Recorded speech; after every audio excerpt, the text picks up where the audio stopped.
bultiidha. Ijaaramuu nama lamaa jaarmiyaa hawaasa hundumaa jireenya bu'uura ilmaan namaa. Assalaamu alaikum warahmatullahi wabarakatuh. Inshallah hararra eegalee mata duree bultii jedhu kanarraa paartiidhaan waliin haasoinaa. Rabbiin warra bultii qabdan bultii keessan bultii khayrii isiniif haa godhu.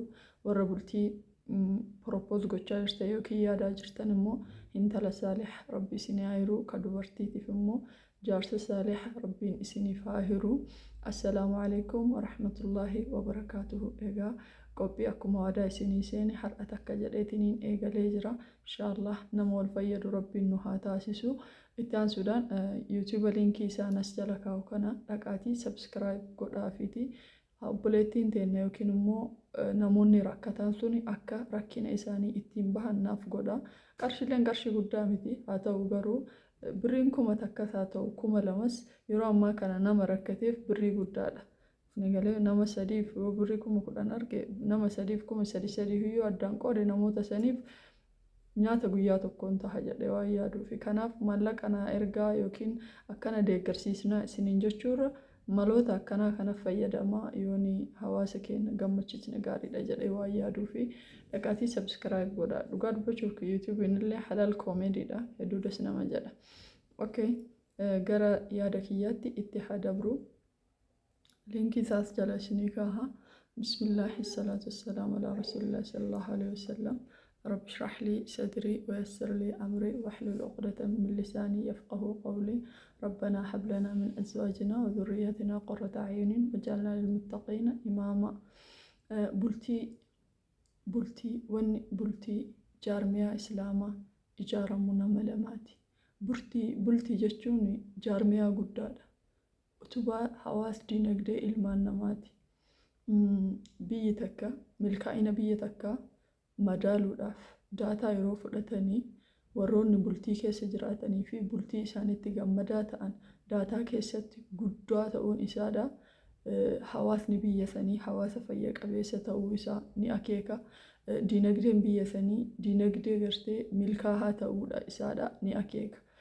Maaliif jennaani bultii jechuun tuni osoo gatii bultii namni beekee osoo jiruu fi jireenya waliin jiraatan kun maal ta'uu namni ka beeku taate silaa akkuma mana bunnaa beetii asiin seenanii achiin bahuun tuni hin argamtu ture. هذا هو قدر الله لنا. بلتين المنامة تكا ni ijaaramti. Akkuma ijaaramtu immoo diigamullee ni jirti. Sababa daataan bultii hedduu diigamaa ta'eef yeroo ammaa bultiirraa baqachuun sirriidha jedhee yaadu'an. Maaliif jenna that's their chance. Bakka namoonni bultii isaanii diigan suni faawolii isaan uuman hin beeytan, dogoggora isaan uuman hin beeytan, rakkina mataa isaanii ta'uu danda'a. Gama dhiiraatiin illee rakkinni jiraatee ta'uu danda'a. Gama shamarraatiin illee akkasuma rakkinni jiraatee ta'uu danda'a. Sababa namni hedduun sababa bultiitii wal kassasuuf namni hedduun wal diigee wal facaasee adda deemuu fi dargaggoon keenya fuudharraa of qusachuun fuudharraa baqachuun kuni hinjifatamuu fi luynummaa argisiisa. Ammallee fasaanni akka babal'atu taasisa. Ammallee ilmaan abbaa isii hin beeyne akka babal'atu taasisa. Ilmaan abbaa hin beekamne immoo takka immoo ilmaan bakka isiin dhuftee gosa isii akkaataa isii duubni isii hin beekamne abbama argan irraa fuudhan kuni maal ta'aa deema? Hawaasa keenya jeeqaa diigaa deema. Maaliif san quraanaa fi hadiisarraatti sitti namni tokko yoo zariin qabaatiin halaalilaa yoon argatiin homaayyuun saalfatu wanni inni dalagu jechuudha. Yeroo ammallee wanni ta'aa jiru guddaan waan kana natti fakkaata. Awwalan bultii jechuun bakka itti boqotanii miti. Bakka itti hojii eegalan malee. Bakka itti jaalala qofa dandhamanii miti. Bakka itti hadhaa jibbaa akkasumallee bu'aa bayii hedduu itti eegalanidha malee. Bakka gartee aayiskireemii wal arraabsisanii ababaa waliif kennanii san qofaa miti bultiidha jechuun. Awwalan wantoonni lama wanni garagaraa amalaan garagara dhalootaan garagara dhiigaan garagara DNA'n garagara ilaalchaan garagara dhalootatti garagara akkaataa guddinaatiin garagara waan biraatii miti nyaata akkaataa nuti nyaata itti nyaannuu fi namni nuti bultii keessa waliin seennu nyaata itti nyaatu sunuu garaagarummaa qabaachuu danda'a. Akkaataan hirribaa keenya garaagarummaa qabaachuu danda'a. Akkaataan gartee uffannaa keenya garaagarummaa qabaachuu danda'a. Wanni natti tolu isatti hin tolu, wanni isatti tolu natti toluu dhabuu danda'a. Innaa garaagarummaa kana hunda wal dandeessisanii bakka itti waliin deemanidha. Doonii jaalalaa hin yaabbatanii immoo hin suphatan. Rabbiin kanaaf quraana keessatti walaa taqrabu zinaa jedhe. Ittuman dhihaatinaa jedhe malee zinaa hin dalaginaa hin jenne. Akka lamaan gurguddaan haasaanitti nama tokko yogguu balbala zinaa gahee takka rabbi sodaadhu jechuun khaxara guddaadha. Yookiin immoo nama sanis kafarsiisuu ta'uu dandeetti.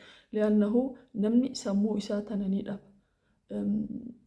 Jaalala wanni jedhan kuni dhukkuba afaan isaa hin beekamne kan qorichi isaa namatti jaalatte qofaati.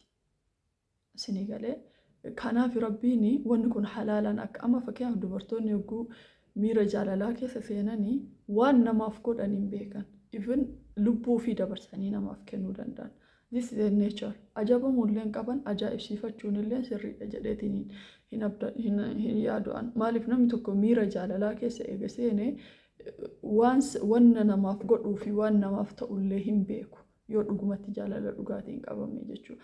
Ammallee bultiin bakka hojii ati itti eegaltu, bakka dirqama kee bahuu itti jalqabdu, bakka daraaraa ilmaan namaa gahee addunyaa tanarra rabbiin nama hundaafuu gahee kaahee keessa gahee ati addunyaa tanarratti bahuudhaaf qabdu takka itti eegaltu, itti gaafatamummaa itti fudhattu. Kanaa miti waan hedduudha as keessatti kan ati fudhachuu deemtu.